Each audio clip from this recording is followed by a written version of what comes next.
నేను అప్లోడ్ చేసే ఏ job notification సంబంధించిన వీడియోస్ మీరు మిస్ కాకుండా చూడాలనుకుంటే ఇక్కడ రెక్కల్లో కనిపిస్తున్న సబ్స్క్రైబ్ బటన్ ప్రెస్ చేసి ఆ పక్కన వచ్చే బెల్ బటన్ కూడా ప్రెస్ చేయండి. ఇలా చేయడం ద్వారా అప్లోడ్ చేసే వీడియో మిస్ కారు.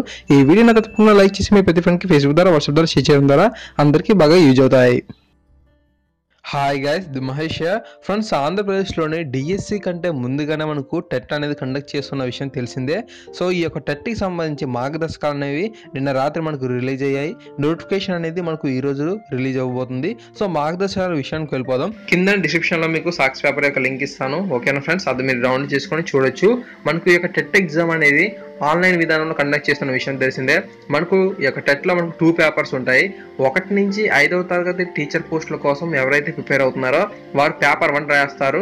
6 నుంచి 8వ తరగతి టీచర్ పోస్టుల కోసం ఎవరైతే ప్రిపేర్ అవుతున్నారో వారు పేపర్ 2 అనేది రాయడం జరుగుతుంది, ఓకేనా.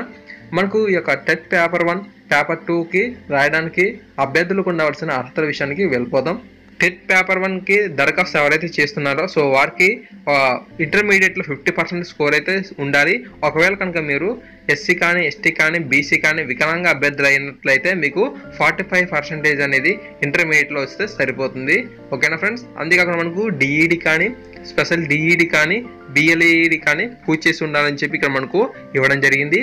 ఒకవేళ మీరు విద్యా హక్కు చట్టం 2010 కన్నా ముందే ఈ యొక్క డిఈడి కానీ ఇంటర్మీడియట్ కానీ కంప్లీట్ చేసిన వారైతే వీరికి అర్హత మార్కుల విషయంలో మినహాయింపు ఇవ్వడం జరిగింది. వీరికి ఇంటర్మీడియట్లో 45% వస్తే సరిపోతుంది.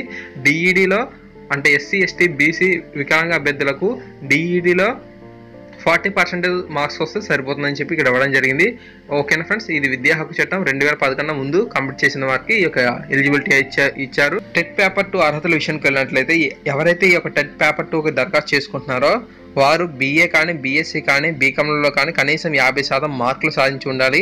ఎస్సీ ఎస్టీ బీసీ దివ్యాంగులకు 40% మార్కులు వస్తుంటే సరిపోతుంది. అంతేకాకుండా బీఈడి కానీ స్పెషల్ ఎడ్యుకేషన్లో బీఈడి కానీ చేసి ఉండాలి. సో వీరికే ఈ యొక్క టెట్ పేపర్ 2 రాయడానికి అర్హత ఉంది. అంతేకాకుండా మనకు విద్యా హక్కు చట్టం 2010 కన్నా ముందు ఎవరైతే బీఏ కానీ బీకామ్ కానీ బీఎస్సీ కానీ బీఈడి లాంటి పరీక్షలు రాస్తారో వారికి మాత్రం ఈ యొక్క అర్హత మార్కుల్లో కొంచెం మినహాయింపు అయితే ఇచ్చారు. వీరిలో బీఏ కానీ బీకామ్ బీఎస్సీ చదివిన ఓసీ అభ్యర్థులకు 50%, ఎస్సీ ఎస్టీ బీసీ దివ్యాంగులకు 40% మార్కులు వచ్చి ఉండడంతో పాటు బీఈడి శిక్షణ కోర్సుల్లో ఉత్తీర్ణులై ఉండాలి. సో ఆ విధంగా ఇవ్వడం జరిగింది. సో ఈ యొక్క ఇన్ఫర్మేషన్ అయితే మీరు చూడవచ్చు ఇక్కడ. అంతేకాకుండా మనకు 4 ఏళ్ల బిఎస్సీ ఈడీ కోర్సుల్లో 50% మార్కులు ఉండాలి. ఎస్సీ ఎస్టీ దివ్యాంగులకు 40% మార్కులు వస్తే చాలు. లాంగ్వేజ్ టీచర్లకు బ్యాచిలర్ ఆఫ్ ఓరియంటల్ లాంగ్వేజెస్ సంబంధించిన లాంగ్వేజ్లో గ్రాడ్యుయేషన్ పండిట్ ట్రైనింగ్ లాంగ్వేజ్లో బీఈడి సంబంధిత సబ్జెక్టులో మెథడాలజీతో కూడి ఉండాలి. ఫ్రెండ్స్, నెక్స్ట్ టాపిక్ వెళ్ళినట్లయితే ఫైనల్ పరీక్షలకు హాజరయ్యేవారు అర్హులే. ఫ్రెండ్, మీరు బీఈడి కానీ డిఈడి కానీ లాస్ట్ స్టేజ్ చదువుతున్న వారైతే తప్పకుండా మీకు టెట్లో అయితే అర్హత ఉంది. సో వీరు టెట్కి అప్లై చేసుకోవచ్చు. అంతేకాకుండా మీకు డిఎస్సికి కూడా అప్లై చేసుకోవడానికి అన్ని మార్గాలు సుగమం చేస్తున్నట్టు ఇక్కడ మనకి ఇవ్వడం జరిగింది. అర్హత మార్కులు తప్పనిసరి చేస్తారు. మనకు ఈ యొక్క టెట్లో అర్హత మార్కులు సాధిస్తేనే డిఎస్సి రాయడానికి ఎలిజిబిలిటీ ఉంటుంది.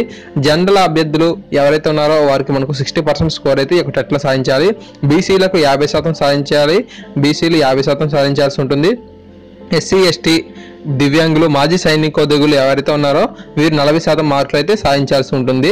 అంతేకాకుండా మనకు టెట్లో మార్కులు సాధించిన తర్వాత మనకు ధ్రువపత్రాలు అయితే అందజేస్తారు. ఈ యొక్క ధ్రువపత్రాలు అనేవి మనకు 7 years వరకు వ్యాలిడిటీ ఉంటుంది. ఈ 7 years లోపల మనకు ఎన్నిసార్లు డిఎస్సి పడితే మనం అన్నిసార్లు ఆ యొక్క మార్కులతో ఈ యొక్క ఎగ్జామ్ అనేది డిఎస్సి ఎగ్జామ్ అనేది రాయొచ్చు, ఓకేనా. అంతేకాకుండా మనకు ఏటా 2 సార్లు అయితే మనకు టెట్ అయితే నిర్వహిస్తామని చెప్పి అంటున్నారు. సో మనకు చూసుంటుంది ప్రతి సంవత్సరం మనకు జూన్ ఆ జూలైలో ఒకసారి, అక్టోబర్ నవంబర్లో మరొకసారి టెట్ అయితే పరీక్ష ఉంటుంది. అభ్యర్థులు ఎన్నిసార్లు అయినా సరే రాసుకోవచ్చు అని చెప్పారు. సో మనం మంచి స్కోర్ అనేది ఇంప్రూవ్మెంట్ చేసుకోవచ్చు. ఒకవేళ ఎవరికైనా మనకు డిఎస్సి కనుక ఎలిజిబిలిటీ ఇవ్వకపోయినట్టయితే తప్పకుండా ఈ యొక్క ఎగ్జామ్స్కి టెట్కి ఎగ్జామ్స్కి హాజరవుతూ వారి యొక్క స్కోర్ని ఇంప్రూవ్ చేసుకోవచ్చు, ఓకేనా ఫ్రెండ్స్. టెట్ పరీక్ష విధానం ఏ విధంగా ఉంటుందంటే మనకు ఈ యొక్క కంప్యూటర్ బేస్డ్ విధానంలోనే మనకు టెట్ ఎగ్జామ్ అయితే ఉంటుంది. మనకు బహుళ ఇచ్చిక ప్రశ్నలు అయితే ఇస్తారు. మనకి ఎక్కడ కూడా నెగిటివ్ మార్కింగ్ అయితే లేదని చెప్పి ఇక ఇవ్వడం జరిగింది. ఒక్కో ప్రశ్నకు ఒక్కొక్క మార్క్ అయితే ఉంటుంది. అభ్యర్థులు పేపర్ 1 లేదా పేపర్ 2లకు వేరువేరుగా హాజరు కావచ్చు. ఒకవేళ మీరు కొంతమంది బీఈడి చేశారు, తర్వాత డిఈడి కూడా చేశారు. సో ఆ టైంలో ఏం చేయొచ్చు అంటే మీరు తప్పకుండా మీరు వేరువేరుగా ఆ యొక్క పరీక్ష పేపర్లకు హాజరయ్యేలాగా టైమింగ్స్ అయితే ఉంటాయని చెప్పి ఇక్కడ ఇవ్వడం జరిగింది. ఒక్కో పేపర్లో మనకు 150 ప్రశ్నలు ఉంటాయి. పరీక్ష రాయడానికి మనకు 2.5 గంటల సమయం అయితే ఇస్తారు. అంశాల వారీగా ప్రశ్నలకు జీవోలో పొందుపరిచారు. మనకు జీవో అయితే రిలీజ్ చేస్తారు. ఆ యొక్క జీవో ప్రకారంగా మీకు మరొక వీడియో అయితే అప్లోడ్ చేస్తాను. మనకు 150 ప్రశ్నలు ఉంటాయి, 150 మార్కులకు ఉంటుంది. ఓకేనా ఫ్రెండ్స్, మనకు అంతేకాకుండా 2.5 గంటల సమయం అయితే ఈ యొక్క ఎగ్జామ్కి రాయడానికి ఇస్తారు. సో ఫ్రెండ్స్, ఇది యొక్క వీడియో అనేది తప్పకుండా మీకు ఈ యొక్క వీడియోలో అన్ని సమాచారం అయితే ఇచ్చానని నేను అయితే అనుకుంటున్నాను. తప్పకుండా ఈ వీడియోని షేర్ చేయండి, తప్పకుండా ఈ వీడియోని లైక్ చేయండి, మన ఛానల్ సబ్స్క్రైబ్ చేసుకుంటే ఎప్పటికప్పుడు direct DSC purpose videos, education, job notification సంబంధించిన సమాచారం అయితే పొందుతారు. తప్పకుండా మన ఛానల్కి సపోర్ట్ చేస్తారని ఆశిస్తున్నాను. ఏమైనా డౌట్స్ ఉంటే కింద కామెంట్ సెక్షన్లో తెలియజేయండి. Thank you. జై హింద్. వందే మాతరం.